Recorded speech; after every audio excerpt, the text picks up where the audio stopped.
Winter of 1887 found Evelyn Mae Carter sitting stone still before a hearth barely holding flame.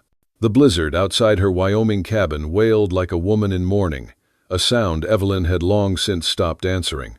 Her weathered hands trembled, not just from the biting cold that crept through wall cracks, but from the weight of 3 years speaking to nothing but dancing flames. On the rough-hewn table beside her lay a calendar marked with tally marks. 1,096 days since last she'd heard a human voice besides her own. 2,190 days since she'd laid James in the frozen ground. 2,218 since she'd birthed their daughter silent into this world and buried her wrapped in her wedding quilt. Folks who venture west either grow roots deep as cottonwoods or get blown away like tumbleweeds. Some say it takes special stock to weather these territories.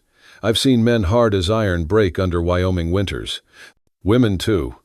But sometimes what looks broken is just bent into something the good Lord never intended but needed all the same.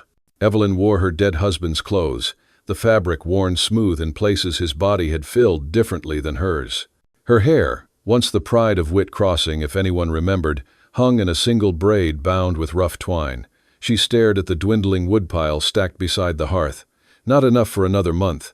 Perhaps that was fitting. The wind screamed harder, rattling the shutters like it aimed to claim what little warmth remained inside. Evelyn had grown accustomed to that sound, learned to separate the wind's voice from her own thoughts. But something changed 3 deliberate knocks upon the door she hadn't opened since the first frost fell. Her body responded before her mind could catch up, hands reaching for the rusted shotgun propped against her chair. She hadn't fired it in 2 seasons. But her fingers remembered their purpose. More knocks followed as she aimed shakily at the door. These knocks steady and patient against the howling night. Northern Wyoming Territory, in the 1882nd, swallowed homesteaders whole. Winters locked folks away for months at a stretch, driving the weak-spirited to madness or worse. Widows fared poorest of all, abandoned twice over, first by husbands claimed by fever or accident, then by settlements that considered them burdens once their men were gone. James Carter had claimed this patch of hard earth despite warnings from Whit Crossing folk who swore Arapaho spirits cursed these acres. Best timber stands, he'd insisted, and the creek runs true even in August. The fever took him 6 winters past, leaving Evelyn alone with promises to keep in ground too hard to leave. 22 miles separated her cabin from Whit Crossing, though it might as well have been 1,000. The townsfolk had a name for her now, the Mad Widow, on the rare occasions they spoke of her at all. First year, the preacher's wife had ridden out with preserves and scripture. By the second spring, most figured she'd perished or gone feral. By the third, her absence barely registered in town conversation. The knocking persisted. Evelyn rose from her chair, joints protesting the sudden movement. She crossed to the door with the shotgun braced against her shoulder, feeling her heart hammer against ribs grown too accustomed to silence. With trembling fingers, she cracked the door against the howling wind. 7 men stood shrouded in snow and silence, their dark eyes watching her without demand or expectation. Their leader, face bearing a scar that ran from temple to jaw, like a lightning strike, stepped forward just enough to be heard above the storm. "We seek shelter," he said plainly, "just until storm breaks." Something flickered in Evelyn that she couldn't rightly name. 3 winters of perfect solitude stretched behind her, the door her fortress, against a world that had taken everything. Yet her body moved of its own accord, stepping aside rather than slamming the heavy oak against the intrusion. The man inclined his head slightly, a gesture carrying neither gratitude nor presumption. "Tejo Lone Cloud," he offered, noticing her shotgun without comment. His eyes, dark as creek water in shadow, held hers briefly. "You have good reason for caution, widow woman." The men entered with careful movements, snow melting from their shoulders onto her long unwashed floors. They arranged themselves respectfully near the door, keeping distance between their presence and her solitude. Evelyn noticed their tattered clothing, the trail-worn faces, how they positioned themselves protectively around each other like wolves in formation. The youngest among them winced as he settled, revealing crude bandaging around his forearm. Tajo caught her glance, reached silently into a pouch at his waist, and extended his palm. Herbs she recognized, yarrow and willow bark, lay there when she reached automatically for her own dwindling supply. When her fingers closed around the offering, the wounded man looked up. "Thank you," he whispered, voice barely stirring the air between them. Something cracked inside Evelyn's chest. Her voice emerged rough-edged and strange to her own ears. "Been doctoring myself 3 winters now." Later, as Evelyn built up the dying fire with hands that remembered forgotten movements, she felt Tajo watching her. He turned to his men, speaking low in Comanche language she couldn't understand but recognized from trading days long past. Only one phrase carried to her ears, clear enough to matter. "This woman," he told them, "carries silence heavier than any winter." Morning light filtered weak through frost-covered windows when Evelyn stirred from fitful sleep. The cabin held a warmth she hadn't felt in seasons, bones no longer aching from cold that usually crept through every crack. 7 dark figures lay near the door in formation precise as fence posts, boots arranged just so, weapons close but positioned peaceful-like, not threatening, but ready all the same. The woodpile stood taller than last evening, fresh-cut logs stacked neat against the wall. Before she could wonder, the door hinges creaked soft, admitting Tajo, who stamped snow from boots worn thin as patience. "Your mare needs grain," he said simply. "Found some in the barn. Fed our ponies, too." Evelyn nodded, words still strange in her throat after years of silence. "I've seen this before. Strangers who think kindness buys something. They learn quick enough that Wyoming gives nothing free, least of all from widows with nothing left to offer." Outside, the storm howled fiercer, wind driving snow sideways past windows that rattled like dry bones. The Comanche seemed untroubled, sharing dried meat from pouches while speaking low in their tongue. "Heading to Montana territory," Tajo explained when he caught her watching. "Reservation land turned to dust last summer. 3 children starved before winter even set in." His scarred hand steadied the shoulder of the young, wounded man, fingers pressing gentle as spring rain. Evelyn noted how Tajo listened more than spoke, how his eyes tracked movement beyond windows with the vigilance of prey that had survived too many hunters. By second morning, Evelyn woke to hammering. Through the window, she watched Tajo working the broken hinge that had tormented her since autumn winds first turned cold. His scarred hands moved with certainty over tools that had lain untouched since James was laid in frozen ground. Something stirred in her chest, foreign as birdsong in December. Bitter root soup bubbled in the pot she'd neglected all winter. When it finished, Evelyn placed a bowl near Tajo, without meeting his eyes, first meal she'd prepared for another soul since death took residence in her home. That evening, the young Comanche's arm swelled angry red, fever taking hold in flesh already weak from travel. Without thinking, Evelyn knelt beside the rough plank floor beneath her bed, prying loose boards that concealed herbs saved for what she'd come to think of as her final winter, when cold would claim her as it had claimed everything else. "Hold him," she instructed, voice steadier than her hands. Tajo knelt beside her at the table, grinding herbs with mortar and pestle that had been her grandmother's. Their fingers brushed once, twice, 3 times as they worked. Neither acknowledged the jolt that passed between them, spark jumping between long-dead embers. Hours later, fever broken, Evelyn found a wooden hawk perched beside her mended tea kettle. Carved from pine, its wings stretched wide as if fighting headwind, eyes watching with patient determination. The third morning dawned clear. Through frost-laced windows, Evelyn watched Tajo split firewood, each stroke precise and economical. No wasted movement, no unnecessary force. His men cleared paths to the barn, their labor transforming ground neglected since first frost fell. Evelyn's hands found the chest at the foot of her bed, brushing dust from the lid before lifting it slow. Beneath folded memories lay a simple dress, faded blue that once matched eyes her husband claimed could outshine Wyoming sky. Her fingers traced thread-worn fabric, chest tight with something that wasn't quite pain. That evening, Evelyn served stew facing her guests, rather than turned away. She felt Tajo's gaze linger on her unbound hair before respectfully lowering to his bowl. "Your people believe I've gone mad," she said suddenly, words sharp from disuse, cutting through silence thick as winter ice. 7 pairs of eyes turned to her, but only Tajo's held no surprise at her voice. "People fear what survives when it should have broken," he answered after considering her words. "Means they might have to survive too." The fire popped between them, sparks climbing toward roof beams like prayers too long unanswered.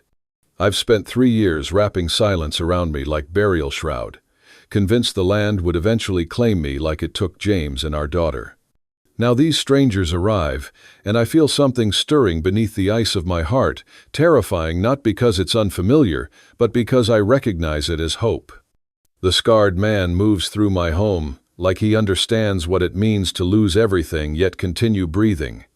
When he speaks, his words carry no demands, no expectations, just recognition of one survivor seeing another. Which frightens me more, that they might leave when the storm breaks, or that I might ask them to stay." Morning light revealed what night had hidden. Evelyn stood at the edge of her property, squinting against the glare off melting snow. The storm had broken sometime before dawn, leaving behind a world transformed not just by winter's passing, but by tracks that shouldn't have been there.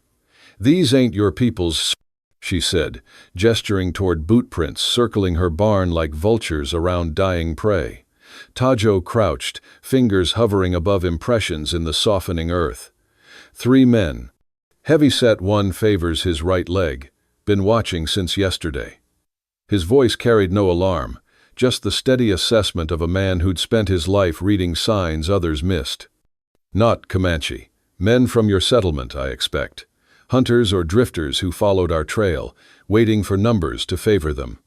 Evelyn's mouth tightened. 3 years without human contact had dulled her wariness of 2-legged predators. "Wolves come in all forms out here." She took a step forward, boot catching on hidden ice beneath the thawing mud. The world tilted suddenly, ankle twisting with a sickening pop that sent her pitching forward. Before she struck ground, strong hands caught her shoulders, steadying then lifting her in one fluid motion. Tajo carried her toward the cabin, his steps sure despite her instinctive stiffening against human contact. "Been a spell since somebody touched you with purpose other than harm," he observed quietly. "Been a spell since anybody touched me at all," she admitted, voice rough with embarrassment. Inside, he set her gently in her chair, then knelt to examine her rapidly swelling ankle. His scarred hands moved with surprising gentleness, reminding her of times before silence became her only companion. "This land," she said suddenly as he applied a poultice of herbs she'd taught him to prepare, "borders territory the Dorseys claim. Been trying to push boundary stones each spring thaw. Threatened to seize what they call abandoned homesteads once winter breaks proper." Tajo's eyes met hers, understanding passing between them. "Man's tracks out there belong to someone who believes your land already his." "Caleb Dorsey," she confirmed. "Eldest son, lost a brother to Sioux raiders years back. Hates Indians worse than most, which is saying plenty in these parts." Her fingers twisted in her lap. "Runs what he calls protection patrols that somehow always clear valuable land of folks who can't fight back." Beyond the window, weak sunlight revealed more than just strange tracks. As days passed, snowmelt exposed years of neglect that 3 solitary winters had wrought upon the homestead. Fence posts stood rotted through, some collapsed entirely beneath the weight of drifted snow. In their absence, wolf tracks pressed closer to the barn than Evelyn had seen since James still drew breath. What food remained in her cellar might have sustained one stubborn widow through spring planting, but 9 souls would empty her stores before the month turned. The youngest Comanche's fever worsened despite her herbs, his wound seeping yellow, despite poultices changed thrice daily. "Someone must go to town," Tajo said on the 4th morning, watching the boy shiver beneath thin blankets. "He needs stronger medicine than what we carry." 22 miles to Whit Crossing," Evelyn said, the name of the settlement strange on her tongue after so long. "Trails treacherous this time of year. Mudslides on the North Pass took 3 men last spring. Yet we must try. Tajo gathered 2 of his strongest men, preparing to depart as first light crept across frosted fields. 3 days. No more. 3 days. Standing at her door, as they mounted horses long unused to riders, Evelyn felt something unfamiliar gnawing at her stomach. Not hunger, she knew that companion well enough, but worry for someone besides herself. She watched their figures grow smaller against the horizon, a sensation like winter settling back into her bones despite the strengthening Sunday. 3 days stretched long as years passed. Evelyn moved between cabin and barn, tending the remaining Comanche and her neglected livestock with hands that remembered duties long abandoned. On the second evening, checking the southern fence line, she discovered marks carved deep into her barn door, crude warnings that property harboring savages would face cleansing fire when judgment came. Dawn of the 4th day brought riders on the horizon. Evelyn raised her husband's spyglass with trembling hands, relief flooding her chest when she recognized Tajo's distinctive silhouette leading the others home. They returned with medicines, supplies, and something Evelyn hadn't expected, a simple steel hairpin Tajo presented without ceremony, purchased with traded beadwork in town. "Woman who runs trading post said every proper lady needs one," he explained, watching as Evelyn's work-roughened fingers touched her matted braid instinctively. The corner of her mouth lifted in what might have been a smile, the expression so unfamiliar it startled them both. That night, as flames danced higher than they had in years, Evelyn watched Tajo rebraid the young Comanche's hair while telling stories of summer hunting grounds. Something loosened in her chest, words spilling forth before she could gather them back. "James died screaming," she said suddenly, voice cutting through the quiet cabin. "Fever took him wild. I was 9 months carrying our daughter when he went. Delivered her silent into this world, not 2 days after I put him in the ground." Her hands twisted in her lap. "Buried them both with these hands. Frozen ground fought me every inch." Tajo's fingers stilled in the boy's hair. "My wife and sons burned while I hunted elk 3 valleys away. Government soldiers said they resisted relocation." His voice carried no bitterness, just the hollow certainty of a man speaking undeniable truth. "Returned to find ashes where my lodge stood. No graves to mark. People say land takes what it wants," Evelyn whispered, staring into flames that had been her only confidant for years. "But sometimes it leaves enough behind to punish us with survival." Tajo nodded, understanding hanging between them like a bridge neither had expected to find. Morning brought an unexpected visitor. Old Trader Johnson's wagon rattling up the muddy path. The grizzled man nodded to Evelyn as if 3 years hadn't passed since last they'd spoken, treating the Comanche with the gruff respect of a man who'd traded with every tribe from Texas to Montana. "Whispers in town about the widow harboring Indians," he explained, unloading supplies Evelyn hadn't requested. "Figured you deserved to know some folks been placing bets on when your bones would be found." Before departing, he pressed ammunition into Evelyn's hands along with quiet advice. "Territory law says you've right to defend homestead, even against men wearing badges sometimes." Evening found Tajo and Evelyn working the fence line together, shoulders occasionally brushing as they wrestled rotted posts from stubborn earth. Dusk gathered around them like a blanket when the crack of a rifle split the silence, splintering wood inches from Tajo's head. As both dropped to the ground, Evelyn found herself moving without thought, her body shielding Tajo's larger frame, lips close to his ear as she whispered with fierce certainty, "My land. My fight." Evelyn positioned the 3 Comanche men in her barn loft with practiced care, each armed with hunting rifles that had gathered dust these past seasons. Her fingers traced the simple lantern signaling system James had rigged years back when timber wolves grew bold enough to circle the homestead during lean winters. 3 flashes means they're approaching the south fence," she explained, voice stronger than it had been in years. 2 slow, 1 fast means they've split up. 1 long means retreat to the cabin. Tajo's face remained impassive as stone, but his eyes betrayed concern. "You shouldn't face them alone on that porch. Dorsey men don't respect women standing alone." That's exactly why I must, Evelyn countered, checking the shotgun's action with hands that remembered their purpose. They expect frightened widow, not woman who's buried everyone she loves and kept breathing. Her words hung between them, simple truth carrying more weight than any frontier boast. Folks often mistake stillness for weakness out here where the wind never stops moving. I've seen men underestimate women who've weathered western winters alone, thinking silence means surrender, when sometimes it's just patience gathering like storm clouds. In the fading afternoon light, Evelyn withdrew the steel hairpin Tajo had given her, fingers working the metal against a whetstone until one end tapered to wicked point. Tajo watched her work, then silently demonstrated Comanche striking techniques using his own forearm. Here and here, he said, indicating vulnerable points requiring little strength but precise aim. Like hunting rabbit, small target, clean strike. Evelyn tucked the improvised weapon into her sleeve, the cool metal resting against skin that hadn't felt anything but wool and weather for 3 years. When dust clouds rose from the southern approach, she nodded once to Tajo before walking alone to stand on her porch. The setting sun stretched her shadow long across weathered boards as she positioned herself deliberately, husband's coat hanging heavy on her frame, shotgun visible but lowered.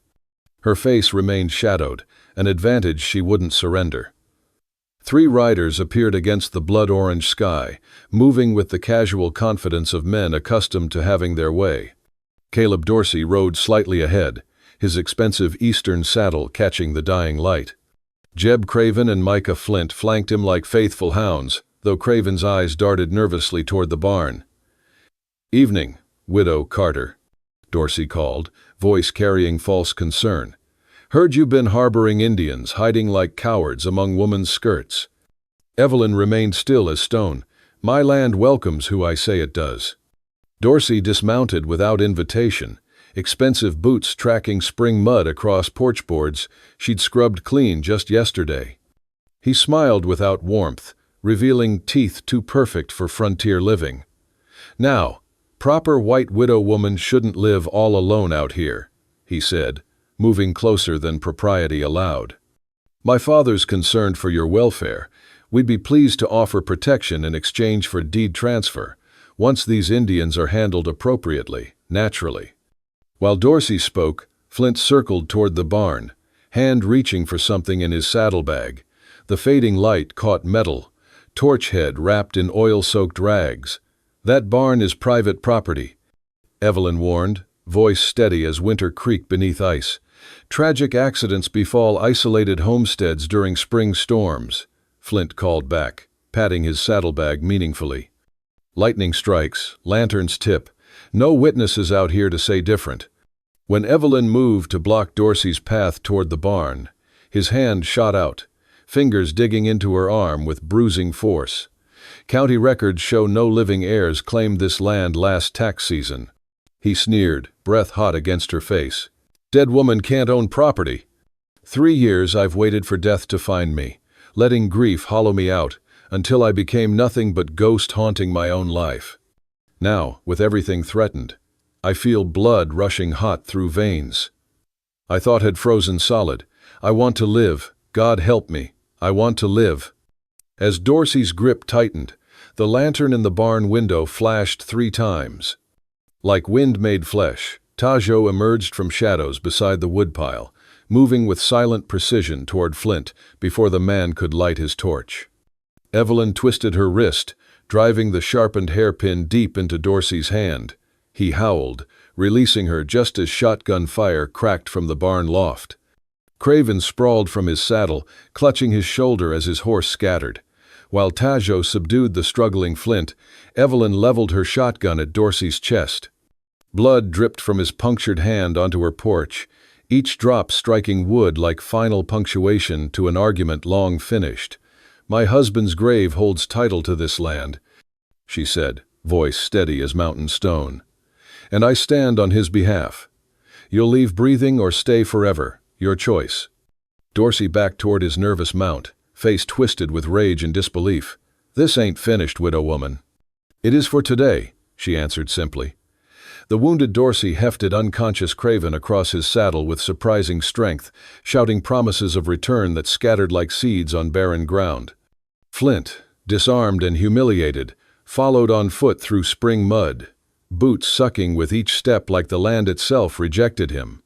After the riders disappeared beyond the ridge, Evelyn hurried to check on the Comanche guard who'd fired the warning shot. The young man grinned, despite blood trickling from where a stray bullet had grazed his arm. Missed the kerosene barrels by finger width, Tajo observed, examining splintered wood beside the storage area. Flint managed to fire before I reached him, another inch lower. Evelyn's fingers traced the weathered barn wall, feeling the new bullet hole among years of old scars. This would have gone up like autumn prairie grass. Tajo's dark eyes met hers, concern evident despite his composed features. Dorsey won't return alone. He'll bring territorial marshals with fabricated charges, paid witnesses claiming Indian attacks. They'll burn everything, Evelyn realized aloud, her calloused fingers tracing weathered wood of the home she'd defended through years of solitary winters. Unless we burn them first with truth. The setting sun cast long shadows across land she'd thought would claim her bones. Instead, it had given her something unexpected, reason to fight rather than surrender to winter's endless silence. Dawn broke grudgingly over the Carter homestead, light spilling across frost-bitten ground like whiskey from a miser's cup. Evelyn stood in the doorway watching Tajo examine tracks that circled her property, his movements measured and deliberate as a man who'd learned caution from teachers harsher than any schoolroom. "There's something needs fetching," she said finally, voice still strange to her own ears after years of disuse. Without waiting for response, she disappeared into the cabin's shadowed interior. Beneath floorboards worn smooth by years of pacing, Evelyn's fingers found the iron lockbox she hadn't touched since laying James to rest. Dust coated the lid like cemetery soil, and for a moment, her hands trembled worse than they had during those first lonely winters. The key hung around her neck alongside her wedding band, both pressed against skin where they'd left permanent marks. When Tajo entered, he found her sitting stone still, papers spread before her like remnants of another life. "My husband's military discharge," she explained, finger tracing the faded ink. "Land grant signed and registered proper before the fever took him. Government man made me pay $3 extra for widow's notation after the burying." Tajo nodded, squatting beside her with the quiet respect of one who understood documents could hold power white men respected more than blood or bone. "Dorsey men moved your boundary stakes during winter," he said, placing 3 mud-caked wooden markers on the table. "Found them half buried near Creek Bend." Evelyn's weathered hand closed around the papers. "Time to call on Judge Hammond." The trail to Hammond's homestead stretched 7 miles through terrain that seemed determined to slow their progress. Spring melt had turned hard-packed earth to treacherous mud that grabbed at horse hooves like hungry mouths. Tajo rode slightly ahead, eyes constantly scanning the horizon with the wariness of prey that had survived too many hunters. "Judge retired 2 winters past," Evelyn explained, voice carrying on the morning breeze. "Dorsey's made sure his replacement understands which way gold tips the scales of justice." As they crested the final rise, Hammond's homestead appeared below neat fence lines, and smoke rising from a well-maintained chimney, speaking to a man who believed order could be imposed on wilderness if one worked hard enough. The rifle barrel that greeted them came as no surprise to either rider. "State your business or turn around," called a voice rusty with age and isolation. Evelyn pulled back her hood, letting pale spring sunlight catch her face. "Nathaniel Hammond. It's Evelyn Carter, James Carter's widow." The barrel lowered slowly as recognition dawned on the weathered face beneath a shock of white hair. "Sweet merciful heaven," the old judge murmured. "Thought you long dead, woman." Inside Hammond's cabin, Evelyn spread her husband's papers across a table polished smooth by years of legal documents. The judge examined each with eyes that had lost none of their sharpness despite retirement. "Military grants proper," Hammond confirmed, fingers tracing the government seals. Territorial laws particular about widows continuing homestead claims, 5-year occupancy requirement satisfied 3 seasons back. He glanced up, gaze steady. Course, law books and lawmen sometimes read different passages. Dorsey claims I abandoned my claim, Evelyn said plainly. Hammond snorted. Man's never known boundary, he wouldn't move when nobody's watching. He tapped the displaced markers Tajo had recovered. This here's evidence of deliberate tampering. Territory Statute 17 makes that criminal offense. The old judge handed back her papers with careful reverence. Law books favor you, Mrs. Carter, but lawmen favor Dorsey Gold. Prepare accordingly. Morning light found Evelyn standing straight-backed on her porch, papers clutched in one hand, the other resting lightly on the doorframe, as if drawing strength from the home she'd defended through years of solitude. Behind her, Tajo stood like a shadow, presence felt rather than emphasized. Dust announced the approaching riders long before hoofbeats carried to the cabin. 6 deputies flanked Territorial Marshal Fletcher, with Caleb Dorsey riding alongside as if he held equal authority. Mrs. Carter, Fletcher called, reining his mount to a stop at a respectful distance. Got reports of Indian raid on Dorsey men. Mr. Dorsey here demands immediate removal of hostiles from your property. From my property, Evelyn repeated, emphasizing words that seemed to catch the marshal off guard. She descended the steps, each movement deliberate as she approached and extended the papers. My husband's military land grant. Judge Hammond verified documentation yesterday and noted boundary tampering. He's prepared to testify should territorial court require it. Fletcher's weathered face betrayed nothing as he examined the papers. Behind him, Dorsey shifted uncomfortably in his saddle, eyes fixed on Tajo, who remained motionless on the porch, dignity undimmed despite deputies' hands hovering near holsters. May I examine the injured Indian? Fletcher asked, surprising both Evelyn and Dorsey with the request. Inside, the marshal knelt beside the wounded Comanche, noting the defensive nature of his injuries with experienced eyes. These wounds inconsistent with claims of unprovoked attack, he muttered, loud enough for Dorsey to hear from the doorway. Rising, Fletcher handed Evelyn her papers with a slight nod. Your legal standing appears sound, Mrs. Carter. As Dorsey stormed from the cabin, Fletcher added quietly, Dorseys never lose. Twice, they'll find another way to claim what they want. Before mounting his horse, the marshal made one final notation in his book. Travel papers for these Comanche appear in order, he announced officially, effectively closing Dorsey's path to pressing charges for harboring unauthorized Indians outside reservation boundaries. As twilight purpled the distant mountains, Evelyn led Tajo to the sunken graves where James and their daughter lay beneath the spreading branches of a cottonwood. 3 years of neglect had allowed prairie grass to reclaim the markers, nature's quiet insistence that all returns to earth eventually. Evelyn dropped to her knees, fingers clearing debris from the rough-hewn crosses. Words long dammed behind her teeth suddenly broke free, confessions spilling forth like spring melt. Planned to join them after final winter, she whispered, hands trembling. Kept just enough wood, just enough food. Figured land would have all 3 of us then. Tajo knelt beside her, placing a carved wooden hawk on the grave marker. In my people's way, hawks carry messages between living and dead, he explained softly. They help spirits find peace when survivors finally choose life again.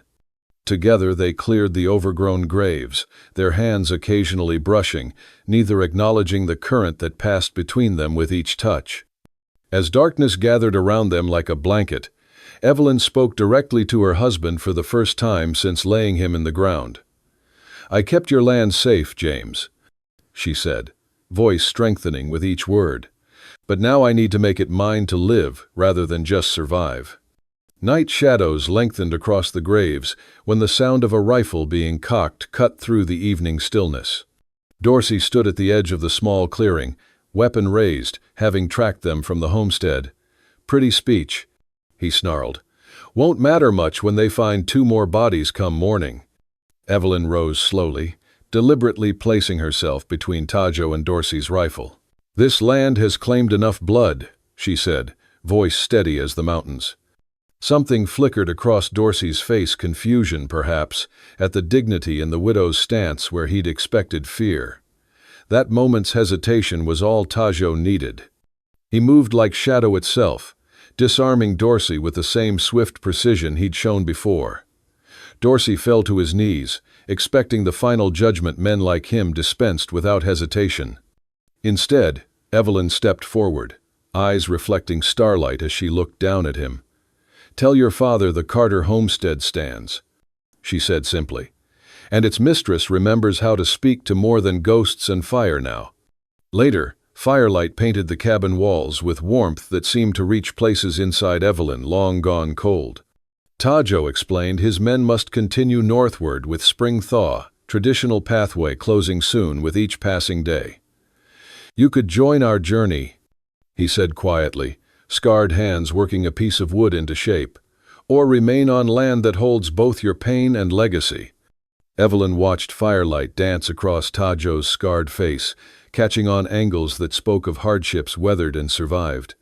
Before her stood a choice clearer than any, since she'd wrapped silence around herself like a burial shroud, continue alone in hard-won sanctuary, or risk leaving safety for unknown path with the man who had awakened her from 3-year walking death.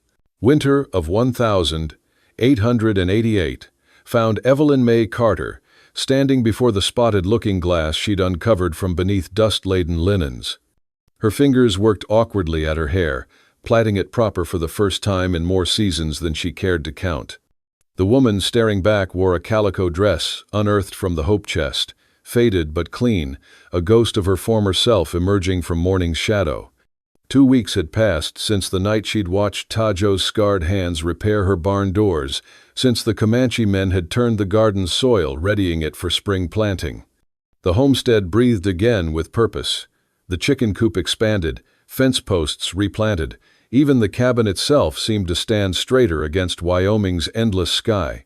"Reckon James wouldn't know the place," she whispered to her reflection, pinning the final strands with the steel ornament Tajo had fashioned from her makeshift weapon, or the woman tending it. The sound of wagon wheels brought her to the porch just as Johnson's supply cart rounded the bend.